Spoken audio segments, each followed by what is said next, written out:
guys, ito na nga dumating yung aking in-order na pang-BP. So yun, buksan natin. Bumabounce pa siya, oh, bumabounce. Buksan natin. Oh, di ba? Oh, shoutout sa mga seller na ganito mag-packaging. Oh, di ba?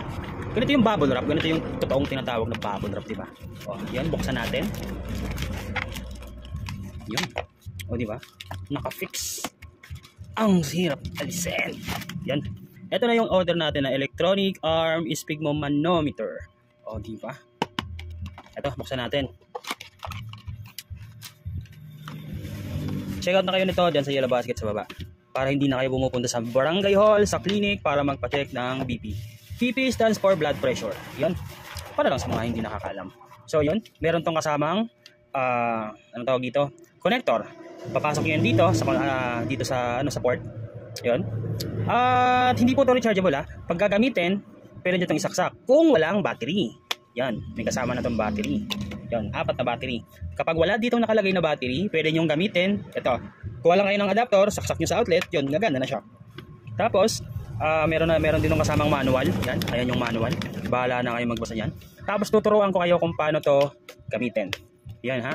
Ito, tawag dito is cuff. C-U-F-F ha, hindi yung ubo. Yun, sasaksak nyo lang yan dito. Yan, saksak nyo lang. Tapos ito, yung papasok nyo sa arm nyo. Sa arm, dito sa arm.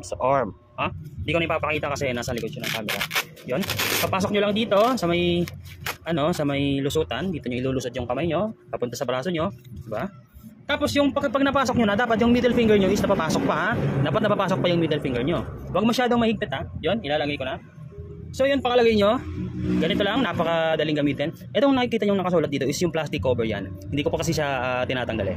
So yun, pipindutin nyo lang itong start. Yan. Automatic, magpapump yung cuff. Yun, antayin nyo lang. And then kung ano yung lumabas yan, kung ano yung lumabas dyan, yan yung result ng blood pressure nyo. Yung BP nyo. Kasi tingin ko magiging high blood to kasi pagod ako eh. Basta papakita ko lang sa inyo ha. Yan, napakasimple lang gamitin. Wait lang natin. Yan habang nag-aantay. Again, ito, pwede nyo itong gamitin kung wala kayong battery. Saksak nyo lang ito dito ha. Yan. Yan sa mga, sa mga naghahanap dyan ng pang-BP, check out nyo lang dyan sa baba, sa yellow basket. Itong mga nakalagay dito, may mga naman to. May mga nakalagay naman dito sa manual. Tulad ng dito, may instruction dito. Nasaan yung instruction dito? Yan, bumaba na. Nag-inflate. Ayan, 156/99. So, meaning to say, high blood yung result. Okay? Tapos yun, pag dito naman, may mga ina-adjust kasi dito eh. Tulad dito, nakikita nyo tong nakalagay na to. Lapit ko. 352. Tapos, August 27. 1552, tapos 827. Yan yung date. Tapos yung isa is oras. Paano to adjustin? Ganito. Turuan ko kayo. I-off nyo muna, paka-off. Pipito din itong set. Lalabas yan, yung 1. Tapos lalabas yung 2. Pakalabas yung 2, i-off nyo. Tapos long press nyo lang to. Long press. Yan. Nakikita nyo? So, nakalagay dyan, 2027. Dito, ito yung pipindutin nyo pag-adjust. 2027 o 2028. Hanggang yan, 99, hanggang 9. Sige. Buo-buo sa natin dito. Fast forward lang natin. Para makita nyo para makita nyo. 50. Ano lang to guys, parang tulad lang to. Lagay nyo ng cuff sa braso nyo. Yun, lang. Kaya pa natin siya. Yun yung here, 20. 79 na. Tapos pag dito, 1992 nito na. 96, 97, 98, 99, 2023, 2024, 2025. So yun, pagka-set nyo ng years, ito naman set, pindutin nyo itong set. Tapos ito naman yung month. Bakit paano ito naging month? 8, 9, 10, 11, 12. Wala na itong 13. 1 na agad. Kasi hanggang December lang tayo. So yun, May. Tapos dito, sa kabila, yan, nagbi-blink. Pindutin nyo yung set, tapos magbi-blink siya. Then adjust nyo naman. May ngayon? 25. Anong May ba ngayon?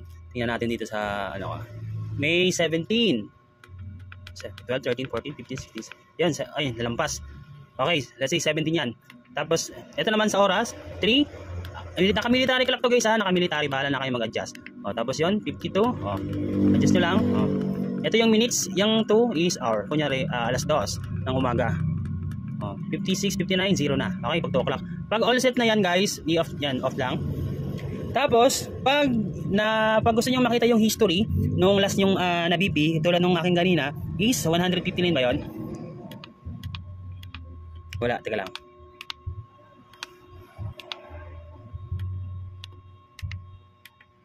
Wala eh. Nag-save to ng guys, ng history. Teka lang.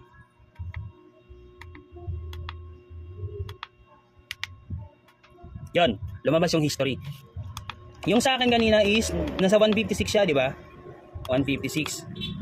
Ah, tama. Yung oras kanina is nasa 3. Yan, 3:57. Na, yung history nito guys, nasa 90 record siya. Hanggang 90, pwedeng ma-save dito. So yun, check out nyo na lang dyan sa Yellow Basket. Napaka-komportable nitong dalhin guys. Yun, kaya hindi nyo na kailangan pumunta sa mga barangay, sa clinic. Pag emergency na mag-BP kayo, pwede to. So yun, check out nyo na dyan guys sa baba. Thank you so much sa mag-check out. And sa may mga katanungan, comment down below guys. Yun, thank you.